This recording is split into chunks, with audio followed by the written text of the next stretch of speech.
Dentro de esqueleto de dinossauros, os paleontólogos encontram, de vez em quando, uma coisa bem curiosa: um punhado de pedras lisas, polidas. À primeira vista, parecem só pedras. Mas essas pedras de estômago escondem um quebra-cabeça que mexe com a nossa noção de tempo. Então vamos direto ao ponto. Essas pedras têm um nome: gastrólitos. E a ideia por trás delas é, na verdade, bem simples. Alguns animais, sabe, tanto os de hoje quanto os do passado, engoliam pedras para literalmente ajudar na digestão. É como se fosse um moinho interno. Lá dentro do estômago do bicho ou da moela, essas pedras ficavam triturando a comida mais dura, tipo plantas cheias de fibra, que seriam bem difíceis de digerir de outra forma. E claro, com o tempo, todo esse atrito, esse mexe-mexe, acabava deixando as pedras com essa aparência bem lisa, bem polida. É a marca registrada delas, um sinal claro da função que cumpriam. E olha, esse comportamento não é nada incomum. Uma variedade enorme de animais, tanto hoje quanto no passado, usava ou ainda usa gastrólitos. A gente vê isso em crocodilos, em aves, em focas. E se a gente olha para o registro fóssil, eles são super famosos nos dinossauros saurópodes, aqueles gigantes, e até em répteis marinhos como os plesiosauros. Neles, aliás, talvez as pedras servissem também para ajudar a controlar a flutuação na água. Essa ideia, aliás, não é de agora. Foi lá no comecinho do século XX, em 1904, que o paleontólogo Barnum Brown bateu o olho nessas pedras e pensou: isso aqui deve ajudar na digestão. No começo, o pessoal ficou meio cético, sabe? Mas aí, encontraram um fóssil com as pedras bem ali, dentro da caixa torácica. Aí não teve mais jeito, a comunidade científica se convenceu. Ok, mas é agora que a história dá uma virada e fica fascinante. Porque o problema, veja bem, não é o fato dos dinossauros engolirem pedras. A grande questão é: que pedras eles engoliam? E é isso que revela uma incompatibilidade de tempo surpreendente. E aqui está o ponto central de tudo. Quando os geólogos foram analisar esses gastrólitos encontrados nos dinossauros da era Mesozoica, eles descobriram uma coisa: as rochas não eram da mesma época que os dinossauros. Na verdade, elas eram muito, mas muito mais antigas. Elas vinham da era Paleozoica. Essa linha do tempo ajuda a gente a visualizar o tamanho do problema. Pense assim: as rochas se formaram, endureceram, viraram rochas mesmo, durante a era Paleozoica. Aí passam-se milhões e milhões de anos. Chega a era Mesozoica e um dinossauro aparece, encontra uma dessas rochas já antigas e engole. Existe um abismo de tempo entre a formação da pedra e o momento em que ela foi consumida. Mas como é que se sabe a idade dessas pedras com tanta certeza? Bom, a resposta está presa dentro delas. São os microfósseis. Os cientistas encontraram, por exemplo, fósseis de organismos como braquiópodes e esponjas que são típicos da era Paleozoica. Isso é uma prova definitiva. A rocha já era antiga, já continha fósseis, muito antes de um dinossauro sequer pensar em engoli-la.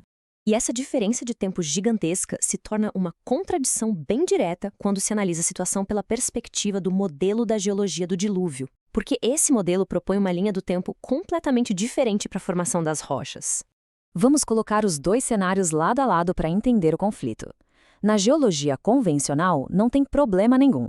As rochas paleozoicas se formam durante milhões de anos, viram pedra e muito, muito tempo depois um dinossauro as engole. Tranquilo. Já no modelo do dilúvio global, a história é outra.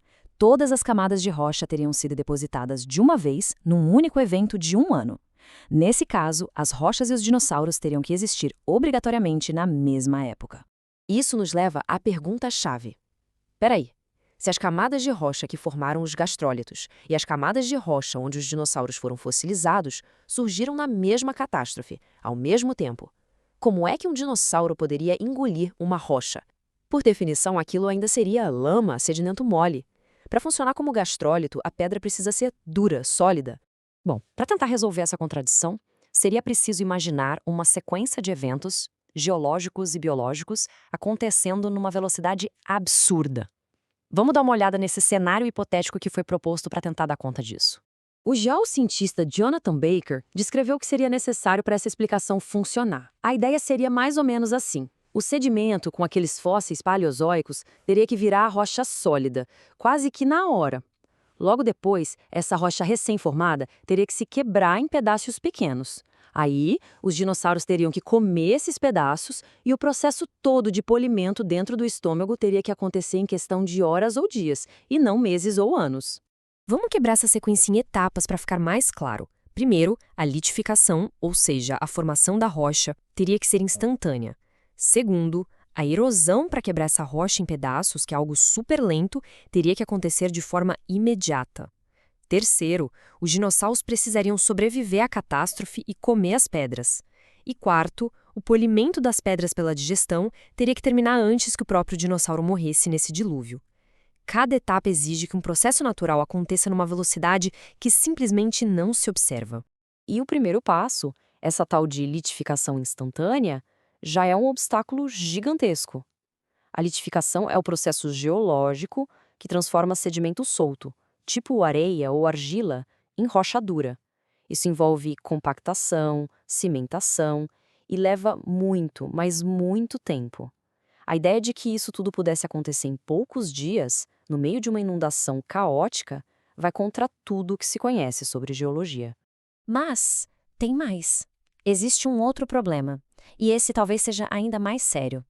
Para que as datações radiométricas que apontam idades de milhões de anos façam sentido no modelo da Terra jovem, é preciso supor que o decaimento radioativo aconteceu de forma extremamente acelerada no passado. E isso teria uma consequência fatal. E aí a gente chega num paradoxo. Se o decaimento radioativo foi acelerado, aquelas pedras, que naturalmente contêm elementos radioativos, teriam liberado uma quantidade absurda de calor e radiação. Um dinossauro que engolisse uma pedra dessas estaria, na prática, engolindo um mini reator nuclear. Ele morreria, simples assim. Só que as pedras estão polidas. E isso prova que o animal viveu com elas no estômago por tempo suficiente para poli-las. Ele não morreu na hora. As duas coisas não podem ser verdade ao mesmo tempo. Então, no fim das contas, os gastrólitos, aquelas simples pedras de estômago, acabam apresentando um enigma com várias camadas. Eles juntam problemas de cronologia e de geologia e até de física nuclear, tudo num artefato bem pequeno. E tudo isso nos leva de volta à questão final, a questão central de tudo isso. Como é possível que rochas, comprovadamente mais antigas que os dinossauros, existissem dentro do corpo deles, num cenário em que ambos teriam sido formados no mesmo evento? A presença dessas rochas paleozoicas, já sólidas e formadas, dentro de dinossauros mesozoicos, é um desafio fundamental para qualquer modelo que comprima a história da Terra num período tão curto. É um problema que está literalmente gravado em pedra e que continua esperando por uma resposta.